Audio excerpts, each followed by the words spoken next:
Hello friends, welcome to DElEd classes with Avni. I hope आप सभी अच्छे होंगे। तो जैसे कि मैंने लास्ट वीडियो में बताया था कि आज हम कुछ मेथड्स डिस्कस करेंगे, अपने types of methods of teaching English.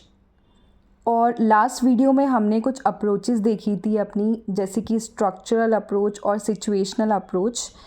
तो अगर किसी ने वो वीडियो नहीं देखी है तो आप पहले वो वाली वीडियो देखिए और फिर ये वाली वीडियो देखिए, तो आपको बहुत ज़्यादा ईज़ रहेगा, आपको ज़्यादा क्लैरिटी आएगी। तो हम स्टार्ट करते हैं अपने कुछ मेथड्स। जैसे मैंने आपको बताए थे, grammar cum translation method, direct method, bilingual method, doctor waste new method, audio video method, language games. तो इस वीडियो में हम स्टार्टिंग के 4 मेथड्स डिस्कस करेंगे, जैसे कि ग्रामर कम ट्रांसलेशन मेथड है, डायरेक्ट मेथड है, बाइलिंगुअल मेथड है और डॉक्टर वेस्ट मेथड है। इन चारों को हम आज की वीडियो में देखेंगे। और ये वाला टॉपिक आपका बहुत बहुत इम्पॉर्टेंट है, तो इसको स्टार्टिंग से लेके लास्ट तक बिल्कुल ध्यान से आपको देखना है। कोई भी अगर डाउट अगर आपको आता है, कुछ भी प्रॉब्लम आती है, तो आप कमेंट करके मुझसे पूछ सकते हैं। लेकिन आपको इसको बहुत अच्छे से समझना है, क्योंकि ये ना ही सिर्फ आपके डीएलएड सेकंड सेमेस्टर के लिए इम्पॉर्टेंट है, बल्कि आप अपने आगे एग्ज़ाम्स देंगे, जैसे सी टेट हुआ, यूपी टेट हुआ, सुपर टेट हुआ, तो इसमें ये वाले क्वेश्चंस बहुत आते हैं। तो ये वाला टॉपिक आपका बहुत इम्पॉर्टेंट है इंग्लिश पेडागोजी का। तो हम स्टार्ट करते हैं फिर अपना पहला मेथड है हमारा grammar cum translation method. Grammar क्या है? आपकी व्याकरण है। ट्रांसलेशन क्या है? अनुवाद है। तो इसमें हम लैंग्वेज को अनुवाद करके सीखते हैं। अपने ग्रामर्स के रूल्स को जो है हम इसमें अनुवाद करके सीखते हैं। तो देखते हैं इसमें क्या है। Grammar cum translation method is a traditional method through which language is taught with a detailed study of grammar. Traditional method मतलब हमारा पुराना मेथड है, थ्रू विच जिसमें हम लैंग्वेज को पढ़ाते हैं with a detailed study of grammar. Grammar की डिटेल्ड स्टडी के साथ learners apply the rule of grammar in translating sentences from their mother tongue to the target language. इसमें लर्नर्स ग्रामर के रूल्स को अप्लाई करते हैं सेंटेंस को translate करके अपनी मातृभाषा से टू टारगेट लैंग्वेज, यानी कि वो अपनी मदर टंग के थ्रू कनेक्ट करके लैंग्वेज को के रूल्स को सीखते हैं। It is one of the oldest method of teaching English in India. तो ये सबसे पुराना मेथड माना जाता है of teaching English in India. English is taught through mother tongue, जैसे कि मैंने आपको बताया, मदर टंग के थ्रू इंग्लिश को पढ़ाया जाता है। Translation of each and every word, phrase and sentence is done into mother tongue, i.e. Mother tongue dominates this method. तो वही चीज़ बार बार आ रही है कि मदर टंग के थ्रू ही हर एक वर्ड को, फ्रेज़ को, सेंटेंस को ट्रांसलेट करके सिखाया जाता है। आई मीन टारगेट लैंग्वेज को सिखाया जाता है। Much attention is paid to reading and writing, little और no attention is paid to speaking और लिसनिंग। तो इसमें ज़्यादा अटेंशन हम रीडिंग और राइटिंग को देते हैं। It is based on the maxim from known to unknown. तो ये हमारा ज्ञात से अज्ञात की ओर चलता है। मतलब हमारी जो मदर टंग है वो तो हमें ज्ञात होती है, वो तो हमें पहले से आती है, तो हम उसके थ्रू सीखते हैं। ज्ञात से सीखेंगे, अपनी टारगेट लैंग्वेज को सीख रहे हैं, यानी कि अज्ञात। तो ज्ञात से अज्ञात की ओर जा रहे हैं। तो यही है हमारा ग्रामर कम ट्रांसलेशन मेथड। इसका एक क्वेश्चन देख लेते हैं जो कि बहुत इम्पॉर्टेंट है। Grammar cum translation method is used in teaching of which language. आप इसका आंसर अपने आप करने की कोशिश करो और फिर चेक करना कि मैंने क्या आंसर बताया आगे। इससे आपको कॉन्फिडेंस आएगा। तो आप सबसे पहले अपने आप आंसर करने की कोशिश करो। चलिए मैं इसका आंसर बताती हूँ। इसका आंसर है सेकंड लैंग्वेज। तो ग्रामर कम ट्रांसलेशन मेथड किस लैंग्वेज को पढ़ाने में यूज़ किया जाता है? सेकंड लैंग्वेज को। जैसे मैंने आपको बताया इंग्लिश, तो इंग्लिश हमारी सेकंड लैंग्वेज है ना, तो उसको पढ़ाने के लिए यूज़ कर रहे हैं ना। तो ये है हमारा, ये रहा हमारा सेकंड लैंग्वेज। नेक्स्ट मेथड देखते हैं आप, डायरेक्ट मेथड। डायरेक्ट मेथड में क्या होता है? ये हमारा ग्रामर कम ट्रांसलेशन मेथड का अपोजिट होता है। इसमें हम बिना मदर टंग को यूज़ किए डायरेक्ट बच्चों को रिलेट करके चीज़ों को सिखाते हैं, लैंग्वेज सिखाते हैं, लैंग्वेज के रूल्स को सिखाते हैं। जैसे हम पढ़ते हैं पहले direct method of teaching which is sometimes called natural method. इसको हम नेचुरल मेथड भी बोलते हैं and is often used in teaching foreign languages, reference from using learners native language and uses only target language. Direct method of teaching, जिसे हम natural method भी बोलते हैं, ये यूज़ किया जाता है फॉरेन लैंग्वेजेस को पढ़ाने के लिए। रेफरेंस यानी कि ये यूज़ नहीं करता है नेटिव लैंग्वेज को, नेटिव लैंग्वेज यानी मदर टंग। तो इसमें लिखा है ना, reference from using learners native language and uses only target language. इसमें बस टारगेट लैंग्वेज को ही पढ़ाया जाता है डायरेक्टली।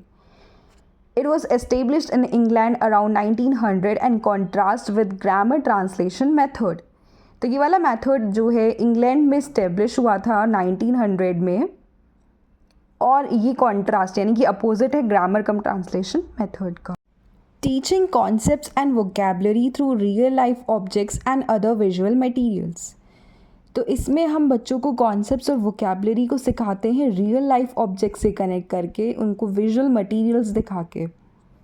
फॉर एग्ज़ाम्पल, हम बच्चों को गार्डन में ले गए और हमने वहाँ पे कुछ लीव्स हैं, लीव्स दिखाई, बच्चों देखो ये लीफ है, इनको हम लीफ बोलते हैं। तो बच्चों ने ग्रास्प किया कि अच्छा ये कुछ ग्रीन ग्रीन कलर का ऐसे इस शेप का ऑब्जेक्ट है और इसको हम लीफ बोलते हैं, ये हमारी लीफ होती है। हमने बच्चों को ऐसे नहीं सिखाया कि बच्चों देखो ये पत्ती है, इसको हम इंग्लिश में लीफ बोलते हैं, इसलिए इसको हम लीफ बोलेंगे। वो हमारा ग्रामर कम ट्रांसलेशन मेथड हो जाएगा, जिसमें हम ट्रांसलेट करके बता रहे हैं बच्चों को कि देखो ये पत्ती है, इसको इंग्लिश में लीफ बोलते हैं, इसलिए ये लीफ है। नहीं, हमने डायरेक्ट बोला कि बच्चों देखो ये लीफ है, तो बच्चा सीख गया डायरेक्टली कि अच्छा ये लीफ है। तो ये होता है हमारा direct method. This method is based on the assumption that learner should experience the new language in the same way as she experienced his or her mother tongue। ये वाला मेथड इस assumption पर बेस्ड है, इस विचारधारा पर based है कि बच्चा जैसे अपनी मदर टंग सीख जाता है अपने एनवायरनमेंट में रह के, अपने पेरेंट्स के साथ रहकर, अपने रिलेटिव्स के साथ रहकर, अपने फ्रेंड्स के साथ रहकर अपनी मदर टंग को सीख जाता है, नेचुरली सीख जाता है। तो ऐसे ही हमें डायरेक्ट मेथड में बच्चों को लैंग्वेज सिखानी होती है। नो ट्रांसलेशन, इसमें कोई ट्रांसलेशन नहीं होता है। Concepts are told by means of objects और by natural context. Main focus on speaking and listening, इसमें मेन फोकस होता है हमारा स्पीकिंग पर और लिसनिंग पर। Unit of teaching in direct method is sentence based on inductive method, यानी कि एग्जाम्पल टू रूल, उदाहरण से नियम की ओर। सो ये वाला मेथड हमारा उदाहरण से नियम की ओर चलता है। सो ये हो गया हमारा डायरेक्ट मेथड। अब हम देखते हैं bilingual method. Bilingual method is one of the many methods of teaching English language. This method of teaching foreign language was developed by C.J. Dodson in 1967। तो बायलिंगुअल, बाय मतलब टू, लिंगुअल मतलब languages, तो जिसमें हम to languages को use करते हैं उसी को बोलते हैं बायलिंगुअल मेथड। बायलिंगुअल मेथड एक हमारा टीचिंग ऑफ इंग्लिश लैंग्वेज का मेथड है। इस मेथड को यूज़ करते हैं फॉरेन लैंग्वेजेस को पढ़ाने में, और इसको डेवलप किया था C.J. Dodson ने इन 1967। This method is used where two languages, i.e. mother tongue and target languages are used. ये वाला मेथड जब यूज़ होता है जब दो लैंग्वेजेस हमारी मदर टंग और टारगेट लैंग्वेज यूज़ होती है. In this method mother tongue is use to achieve target language. इस वाले मेथड में हम मदर टंग को यूज़ करते हैं और बच्चों को टारगेट लैंग्वेज जो कि उन्हें दूसरी उनकी सेकंड लैंग्वेज है या जो उन्हें सीखनी है लैंग्वेज, उसको सिखाने के लिए हम मदर टंग का यूज़ करके बच्चों को सिखाते हैं. तो यही है हमारा बाइलिंगुअल मेथड. आगे देखते हैं. The understanding of words and sentences in foreign language can be made easier by use of mother tongue.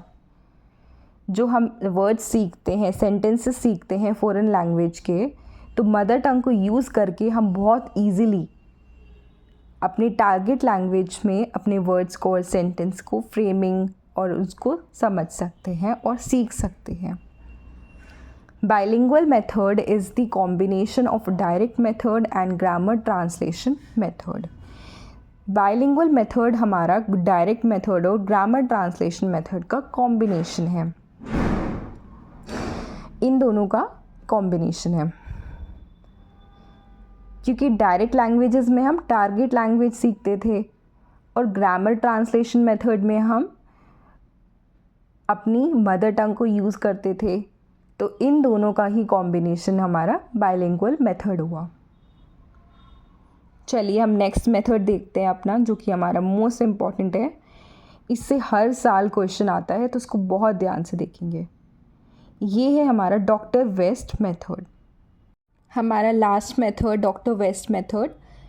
Dr. Michael Philip West's new method of teaching English is a method that was based on three elements, namely reading, readers with vocabulary and use of native language judiciously.